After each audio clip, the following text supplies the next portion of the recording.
സാറേ ഇത് അടിപൊളിയാണല്ലോ, കൊള്ളാലോ. ഇത് അടിപൊളിയാണ്, എൻ്റെ പുതിയ പരീക്ഷണമാണ്. അതായത് 75 പൈപ്പില് 25 ഐറ്റമാണ് ഇവിടെ വെച്ചിരിക്കുന്നത്. എന്ത് ഐറ്റം? എന്ത് ഐറ്റം നോക്കിയോ, ഓരോന്നിന്റെ മൂട്ടിൽ എഴുതി വെച്ചിട്ടുണ്ട്. 25 ഐറ്റം കുരുമുളകാണ് ഇതിനകത്ത് ചെയ്തിരിക്കുന്നത്. എന്ന് പറഞ്ഞാൽ കരിമുണ്ട, നീലമുണ്ട, കുതിരവാലി, മലബാർ എക്സല്, പന്നിയൂർ 1, 2, 3. അതുപോലെ സത്യം പറഞ്ഞാൽ ഡയബറ്റീസിന് ഏറ്റവും പറ്റിയ ഒരു സാധനമാണ്. ഇത് നമുക്ക് പച്ചയ്ക്ക് തിന്നാനും പറ്റും. ഇത് നമ്മൾ കുക്കുംബർ കഴിക്കുന്ന പോലെ തന്നെ നമുക്ക് പച്ചയ്ക്ക് കഴിക്കാവുന്നതാണ്. ഇത് ഗൂസാണ്. ഇത് ഗൂസാണ്. ഇവര് അങ്ങ് താഴെ പോയി തന്നെത്താൻ പോയി ആഹാരം കഴിച്ചിട്ട് തിരിച്ചു വരും. മീനിനെ എടുത്ത് കാണണമെങ്കിൽ ഞാൻ കാണിക്കാം. ഇതതിൻ്റെ കുഞ്ഞുങ്ങളാണ്. തിലോപ്പിയയുടെ കുഞ്ഞുങ്ങളായത്. സുരേഷ്, ഇത് ഞാൻ കുട്ടിക്കാനത്തു നിന്ന് കൊണ്ടുവന്നതാണ്. ഇത് കനേഡിയൻ ഡാർഫ്. ഇതിനകത്ത് ഈ നിൽക്കുന്ന ചെറിയ ഇതുകൾ കനേഡിയൻ ഡാർഫ് എന്ന് പറഞ്ഞ് കുഞ്ഞൻ ഇതുകളാണ്. സന്തോഷം മാത്രമല്ല, നമ്മുടെ ആരോഗ്യത്തിന്റെ പ്രശ്നമുണ്ട്.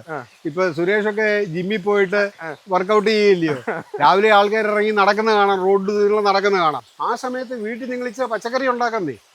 ആ സമയത്ത് നിങ്ങൾ 2 മൃഗങ്ങളെ വളർത്ത്, ഒരു ആടിനെ വളർത്ത്, നിങ്ങൾ പച്ചക്കറി ഉണ്ടാക്കി അത് എടുക്കുക. ഇതെല്ലാം നിങ്ങളുടെ ആരോഗ്യത്തിന്റെ ഭാഗമാണ്. നമുക്ക് നമ്മുടെ ശരീരത്തിനുള്ള വ്യായാമവും കിട്ടും, നമുക്ക് അതിനകത്ത് നിന്ന് ഔട്ട്പുട്ടും കിട്ടും. നമസ്കാരം, എൻ്റെ പേര് ജോർജി തോമസ്. ഞാൻ കോഴഞ്ചേരിയിലാണ്. കോഴഞ്ചേരി തെക്കേമല എന്ന് പറഞ്ഞ സ്ഥലത്താണ്. അങ്ങൊരു പ്രവാസി എഞ്ചിനീയറാണ്. എങ്ങനെയാണ് ഈ കാർഷിക മേഖലയിലേക്ക്? എനിക്കന്ന് ഈ ഹോളി ലാൻഡിലൊന്ന് പോയാൽ കൊള്ളാമെന്ന് ഒരു ആഗ്രഹമുണ്ട്. അങ്ങനെ ഞാൻ ഇസ്രയേലിൽ പോയി. ഇസ്രയേലിൽ ചെന്ന് കഴിഞ്ഞ് ഞാൻ അവിടുത്തെ 1-2 ഫാമുകൾ കാണാൻ ഇടയായി. കംപ്ലീറ്റ്ലി ക്ലൈമറ്റ് കൺട്രോൾഡ് ഫാംസ് എന്ന് പറഞ്ഞു കഴിഞ്ഞാൽ എത്രയാ 40 വർഷങ്ങൾക്ക് മുമ്പിലത്തെ കാര്യം ഞാൻ ഈ പറയുന്നത്. അപ്പം അതെന്നെ ഭയങ്കരമായിട്ട് ഇൻസ്പയർ ചെയ്തു. അപ്പോൾ അന്ന് മുതൽ എനിക്കൊരു വലിയ ആഗ്രഹമായിരുന്നു, നാട്ടിൽ വന്നേച്ചൊരു 5 ഏക്കർ സ്ഥലമൊക്കെ വാങ്ങിച്ച് നല്ലൊരു ഫാമൊക്കെ ഉണ്ടാക്കണം, ഒരു ബോബ് ക്യാറ്റൊക്കെ വാങ്ങിച്ച് ബോബ് ക്യാറ്റൊക്കെ ഓടിച്ച് അങ്ങനെ ഒരു ഇതായിരുന്നു, ഒരു സ്വപ്നമായിരുന്നു. അപ്പോൾ അത് അത്രയും വലിയ രീതിയിൽ പോകാൻ പറ്റിയില്ലെങ്കിലും എനിക്കുള്ള ഈ 1 ഏക്കറിനകത്ത് ഞാൻ എന്നെ കൊണ്ട് ചെയ്യാൻ പറ്റുന്ന കാര്യങ്ങൾ ഞാൻ ചെയ്യുന്നുണ്ട്. ഇത് കുറ്റിക്കുരുമുളക്. കുറ്റിക്കുരുമുളകിൻ്റെ ഒരു പ്രത്യേകത എന്നാന്ന് ചോദിച്ചു കഴിഞ്ഞാൽ നമുക്ക് 365 ദിവസവും നമുക്ക് കുരുമുളക് അകത്തെ പറിക്കാം.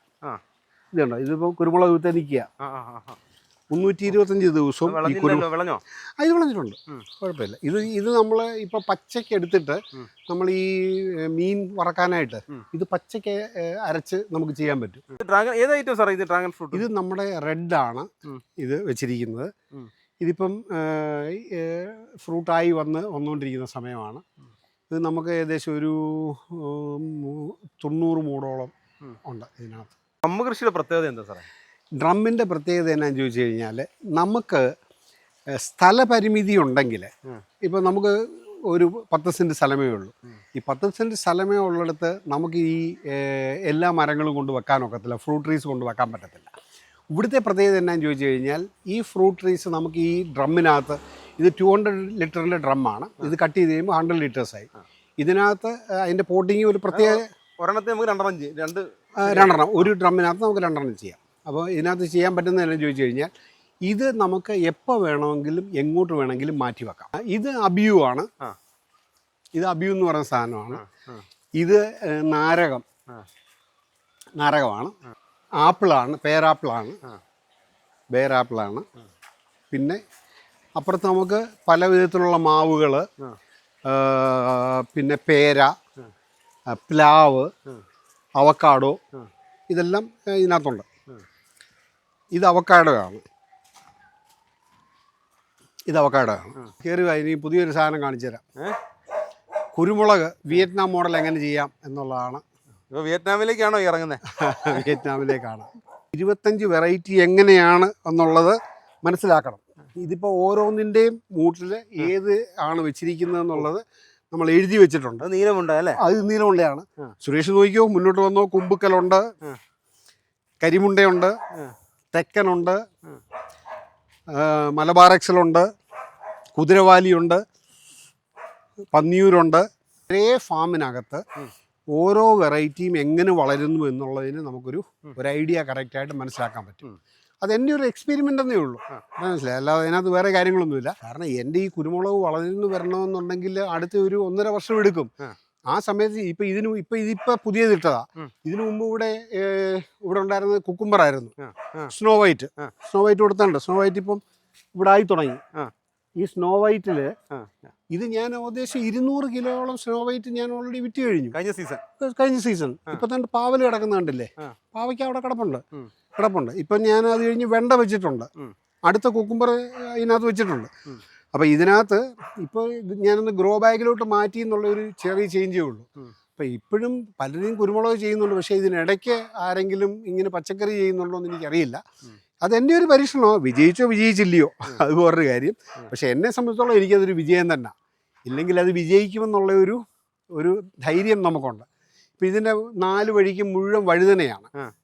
ഇതെല്ലാം വഴുതന ഞാൻ നിൽക്കുന്നുണ്ടല്ലേ, ഇതെല്ലാം നീല വഴുതനയാണ്. ഇത് അങ്ങോട്ടെല്ലാം നിൽപ്പുണ്ട്. ഇത് പാവല, ഇതിപ്പോൾ തീരാറായി, ലാസ്റ്റ് ടൈം ആയത്.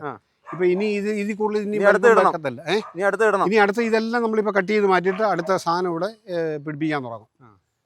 കുരുമുളക് പിടിച്ചു വരുമ്പോഴത്തേക്ക് ഒരു 3-4 തവണ കൃഷി ചെയ്ത് കഴിയും. സംശയം എന്തുവാ, നമ്മൾ ആരും ശ്രദ്ധിക്കാത്ത ഒരു കാര്യമാണ് അത്. കാരണം ഇതിനൊന്നും പറ്റത്തില്ല. ഇത് കണ്ടോ വളർന്നു വരുന്നത് കണ്ടില്ലേ, കുരുമുളക് ഇതായിട്ടാണ് വളർന്നു വരുന്നത്. നമ്മൾ അത് ശ്രദ്ധിക്കണമെന്നേ ഉള്ളൂ. അത് കറക്റ്റായിട്ട് വളർന്നു വരുന്നുണ്ട്. ടെറസയിലുള്ളതാണ്. എനിക്ക് കൂടുതലും പൈസ കിട്ടുന്ന ഒരു സാധനം കാണിക്കാം. പൈസ കിട്ടുന്നുണ്ട്. പൈസ ഇല്ലെങ്കിൽ കാര്യമില്ല, പൈസ തീർച്ചയായിട്ടും കിട്ടുന്നുണ്ട്. സുരേഷ്, ഇത് എനിക്ക് ഏറ്റവും കൂടുതൽ ഈൽഡ് കിട്ടുന്ന ഒരു സാധനമാണ് ഈ കോവൽ എന്ന് പറയുന്നത്. കോവൽ സത്യം പറഞ്ഞാൽ ഡയബറ്റീസിന് ഏറ്റവും പറ്റിയ ഒരു സാധനമാണ്. ഇത് നമുക്ക് പച്ചയ്ക്ക് തിന്നാനും പറ്റും. ഈ നമ്മൾ കുക്കുംബർ കഴിക്കുന്ന പോലെ തന്നെ കൃഷി ലാഭകരമാണ്. കോവൽ എനിക്ക് ഏറ്റവും കൂടുതലായിട്ട് എനിക്ക് ലാഭമായിട്ട് തോന്നിയ ഒരു കാര്യം കോവൽ കൃഷി. അത് ഇപ്പം നിൽക്കുന്ന എവിടെയാണെന്ന് ചോദിച്ചാൽ നമ്മുടെ ടെറസിൻ്റെ മേളിലാണ്. അപ്പോൾ ആൾക്കാർ വിചാരിക്കും ഈ ടെറസിൻ്റെ മേളിലാണ് ഇതിൻ്റെ മൂടെന്ന് വിചാരിക്കും. ഇത് ടെറസിൻ്റെ മേളിലല്ല, ഇതിൻ്റെ മൂട് താഴെ നിന്നാണ് വന്നിരിക്കുന്നത്. അപ്പോൾ അതിൻ്റെ സൈസ് കണ്ടാൽ നമുക്കറിയാം എത്ര നാളുകളായിട്ട് കിളിച്ച് വന്നുകൊണ്ടിരിക്കുന്നതാണെന്നുള്ളത്. അതായത് ഒരിക്കൽ വെച്ചാൽ പിന്നെ അങ്ങ് പൊട്ടി കിളുത്തോളൂ അല്ലേ? ഒരിക്കൽ വെച്ച് കഴിഞ്ഞാൽ ഇത് കണ്ടില്ലേ, ഇത് താഴെ നിന്നാണ് വന്നിരിക്കുന്നത്. ഇത് കണ്ടോ, താഴെ നിന്നാണ് ഈ സാധനം വന്നിരിക്കുന്നത്. മനസ്സിലായി? ഇത് നമ്മൾ ഈ പറഞ്ഞ മാതിരി ബുദ്ധിമുട്ടുണ്ട്. ഇത് പറിക്കാനെന്നുള്ള ഈസിയുള്ള കാര്യമൊന്നുമല്ല. കഴുത്തൊക്കെ ഇങ്ങനെ വെച്ച് എത്ര നേരം നിന്നാൽ ഇത് പറിക്കാൻ പറ്റുന്നത് അറിയാം. പക്ഷേ പറിച്ച് കഴിയുമ്പോഴും കുറച്ച് പൈസ കിട്ടി കഴിയുമ്പോൾ നമുക്ക് അതിനകത്തൊരു സന്തോഷമുണ്ട്. സുരേഷ്, ഓടിൻ്റെ പരിപാടി എന്ന് പറഞ്ഞാൽ നമ്മൾ ഗ്രോ ബാഗ് വാങ്ങിക്കുന്നു. ഈ ഗ്രോ ബാഗ് നോക്കിയേ, ഈ ഗ്രോ ബാഗ് 2 വർഷം കൊണ്ട് അത് പൊട്ടി തീർന്നു. ഇതെന്ന് പറഞ്ഞാൽ നമ്മുടെ പഴയ ഓടുകളാണ്. ഇതെനിക്ക് തോന്നുന്നു ഒരു 8 വർഷമായിട്ടുണ്ട്. അതിൻ്റെ കെട്ടിയേക്കുന്ന ഈ കെട്ട് പോലും ഇന്ന് വരെ പോയിട്ടില്ല. നല്ല തണുപ്പായിരിക്കും. ഇത് നമുക്ക് ഈസി ആയിട്ട് ഗ്രോ ബാഗായിട്ട് ഉപയോഗിക്കാൻ പറ്റിയ ഒരു സാധനമാണ് ഓട്. അത് ഞാൻ ട്രൈ ചെയ്തിരിക്കുക. കാരണം ഒന്നാമത്തെ ടെറസിലായതുകൊണ്ട് ചൂട് കൂടുതലാണ്. പക്ഷേ ഇതിനകത്ത് വെച്ചിരിക്കുന്നതുകൊണ്ട് അതിന് നല്ല തണുപ്പ്. ചിപ്പിപ്പാറ എന്ന് പറഞ്ഞ ബ്രീഡാണ് ചിപ്പിപ്പാറ. ഇതെന്ന് പറഞ്ഞാൽ ഹണ്ടിങ് ഡോഗാണ്. അത് നമ്മൾ എത്ര കഴിച്ചാലും അതിൻ്റെ ബോഡി ആ ഷേപ്പിലായിരിക്കും ഇരിക്കുന്നത്. ഇതൊരു ടൈഗർ പ്രിൻ്റാണത്. അതൊരു പ്രത്യേകത എന്ന് പറഞ്ഞു കഴിഞ്ഞാൽ ഇപ്പോൾ സ്കൂളിൽ നിന്നൊക്കെ കുട്ടികളൊക്കെ കാണാനായിട്ട് വരും.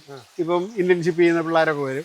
അപ്പോൾ ഇച്ചിരി തീറ്റ ഇട്ട് കൊടുത്തു കഴിഞ്ഞാൽ അവർക്ക് ഇവിടെ ഇങ്ങനെ കൈകൊണ്ട് ഇവിടെ നിന്നുകൊണ്ട് ആ മീനിനെ തൊടാനും ഇനി അവിടുന്ന് ഒരു നെറ്റ് ഉണ്ടെങ്കിൽ എടുത്തിട്ട് ആ മീനെ കോരിയെടുക്കാനും അവർക്ക് തന്നെ എടുക്കാൻ പറ്റും. അതൊരു വലിയൊരു എക്സ്പീരിയൻസാണ് പിള്ളേർക്ക്, ഒരു എൻ്റർടൈൻമെൻറ്റാണ്. ഇവിടുന്ന് ഇങ്ങനെ തീറ്റ ഇട്ടിട്ട് ഇവനെ കോരി കഴിഞ്ഞാൽ അതുപോലെ ഇതിനകത്ത് മീനിങ് കയറി വരും.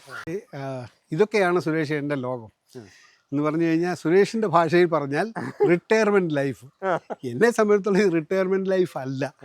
നമ്മൾ ഓരോരുത്തരും ഈ പറഞ്ഞ മാതിരി ഒന്ന് ഇറങ്ങി നമുക്ക് വേണ്ടിയ കാര്യങ്ങൾ നമ്മുടെ ഉള്ള സ്ഥലത്ത് നിന്നും ഉണ്ടാക്കിയെടുത്താൽ നമ്മുടെ ആരോഗ്യം നമുക്ക് സംരക്ഷിക്കാം. അപ്പോൾ വന്നതിന് നന്ദി. Thank you.